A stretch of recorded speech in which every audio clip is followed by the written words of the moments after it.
A gente vai falar de manejo daqui a pouco e a gente só consegue manejar nematóides se a gente tiver a identificação correta da espécie que está na nossa área. Então, a gente tem uma linha do tempo aqui mostrando, né, as diferentes técnicas que já foram e são utilizadas para a identificação das espécies de meloidógeno. Então, tudo começou com a identificação morfológica. Pode passar.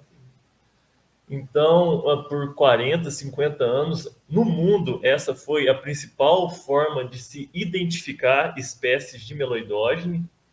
Então, olha lá o que tem que fazer. Ó. Tem que pegar uma raiz, retirar a fêmea da raiz e cortar a região que fica entre o ânus e a vulva, que é o que a gente chama de região perineal. Então é um trabalho bem delicado, né? Necessita uma pessoa treinada.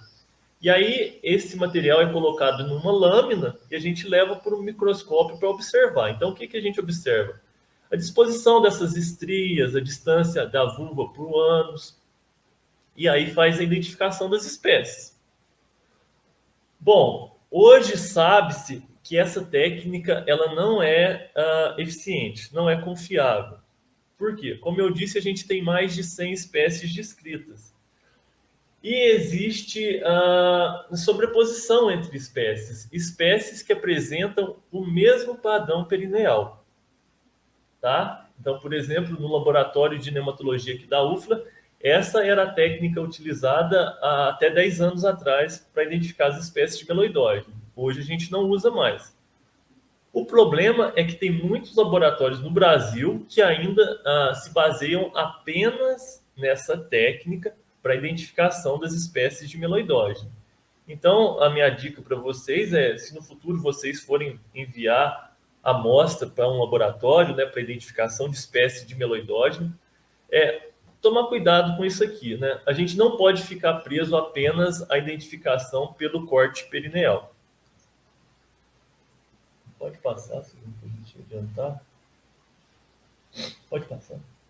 Então, hoje a gente vai falar de duas técnicas que são mais modernas e confiáveis para a identificação de meloidógeno.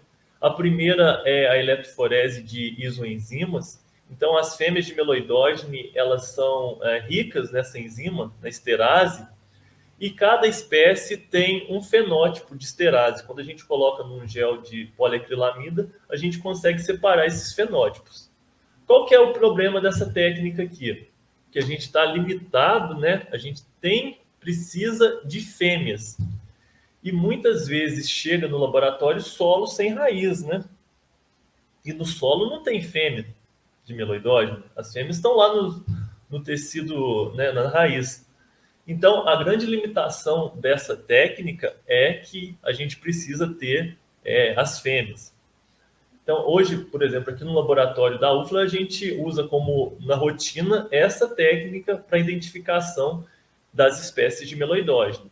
Então, a gente tem um gel de agarose ali, ó, e aí cada espécie vai ter o seu padrão. E aí a gente consegue identificar através da observação do fenótipo dessa enzima.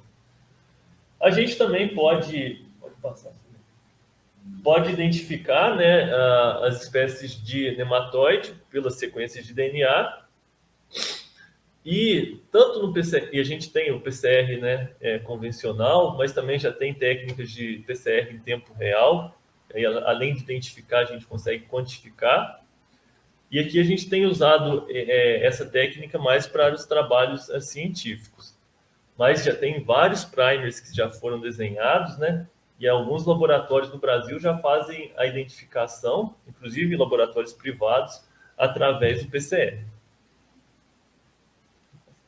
Pode passar. Sim.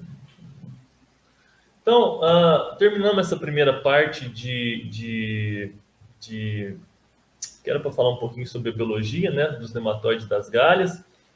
E agora a gente vai passar para a segunda parte, onde a gente vai falar um pouquinho sobre a epidemiologia.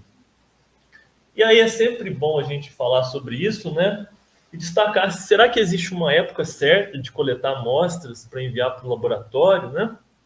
E a gente vai ver que sim, existe uma época certa de coletar amostras para enviar para o laboratório. E para isso a gente tem que conhecer a distribuição espacial e temporal do nematóide no campo. Então, olha que trabalho interessante. Esse trabalho foi feito na África do Sul.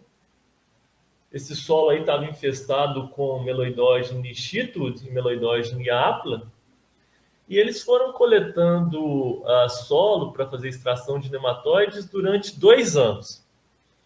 Aí essa questão da flutuação populacional ficou bem evidente, né? E eu resolvi trazer para vocês.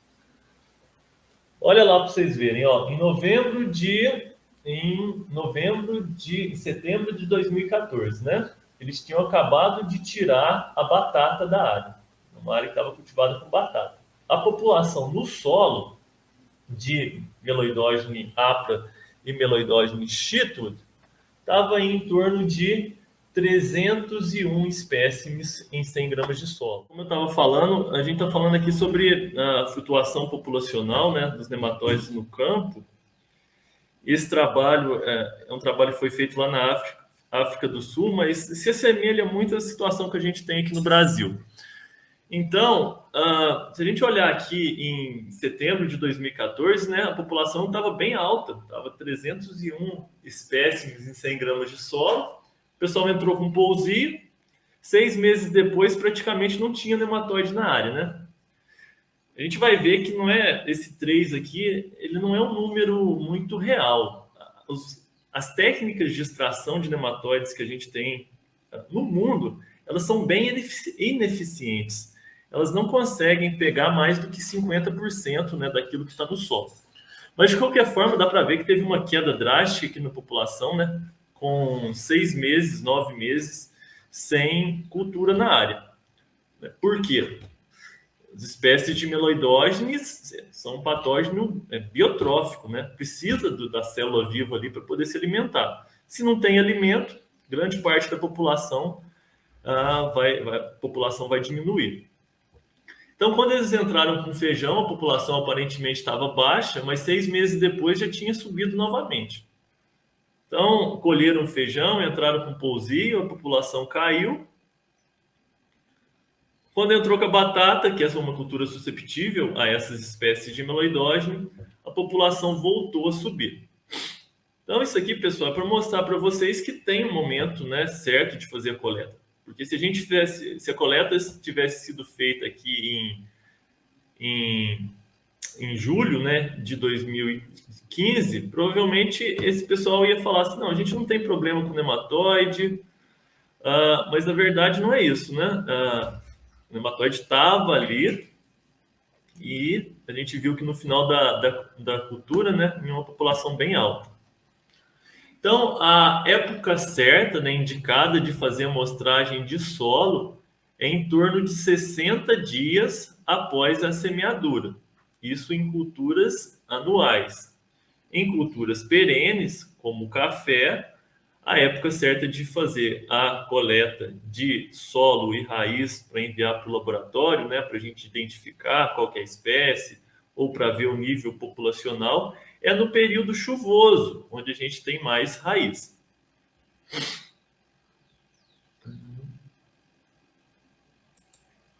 E aí, pessoal, olha a distribuição do nematóide como se dá no campo, ó. Então, aqui a gente tem essas manchas, né, que a gente chama de reboleira.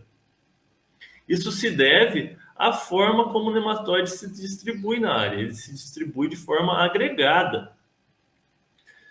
Ativamente, né, por conta própria, o nematóide meloidógeno, por exemplo, consegue migrar não mais do que 10 centímetros. Ok? Lembra do juvenil, que é a fase que está no solo? É aquela fase que eclode do ovo e que tem que buscar a raiz? Ele não migra mais por conta própria, né, mais do que 10 centímetros. Isso a gente tem feito trabalhos nos últimos anos e tem provado isso. Então, imagina que o nematóide foi colocado, chegou aqui nessa área, né, de alguma forma, nesse ponto aqui, né, seja pelo algum implemento agrícola. Para ele se disseminar nessa área, ele vai precisar da ação do homem. Então, aqui está aparecendo que são as linhas de plantio, né? Provavelmente, durante algum processo, né, de cultivo, esse nematóide ele tem sido, né, disseminado na área. Então, onde que a gente deve coletar a amostra? A gente deve coletar a amostra não no centro dessa reboleira aqui, tá, pessoal? Em culturas anuais. Porque aqui as plantas já morreram, a gente não tem raiz. Se não tem raiz, nematóide, né, meloidógene, é um patógeno biotrófico. A população também já vai ter diminuído. Então, os locais certos de fazer coleta é ao redor da reboleira, tá bom?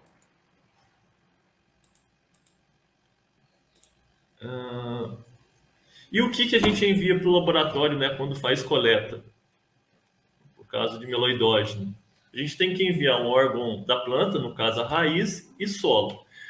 Esse é um problema seríssimo, pessoal, e que ocorre muito. Aqui no laboratório, por exemplo, às vezes o pessoal traz 5 quilos de solo e não traz raiz. Então vamos lembrar lá, né? Meloidógene é um endoparasita sedentário, ele está dentro da raiz. Então a maior população desse grupo de nematóides está dentro da raiz, a gente precisa de raiz. Então sempre a indicação de quando for enviar a amostra para o laboratório é enviar solo e raiz.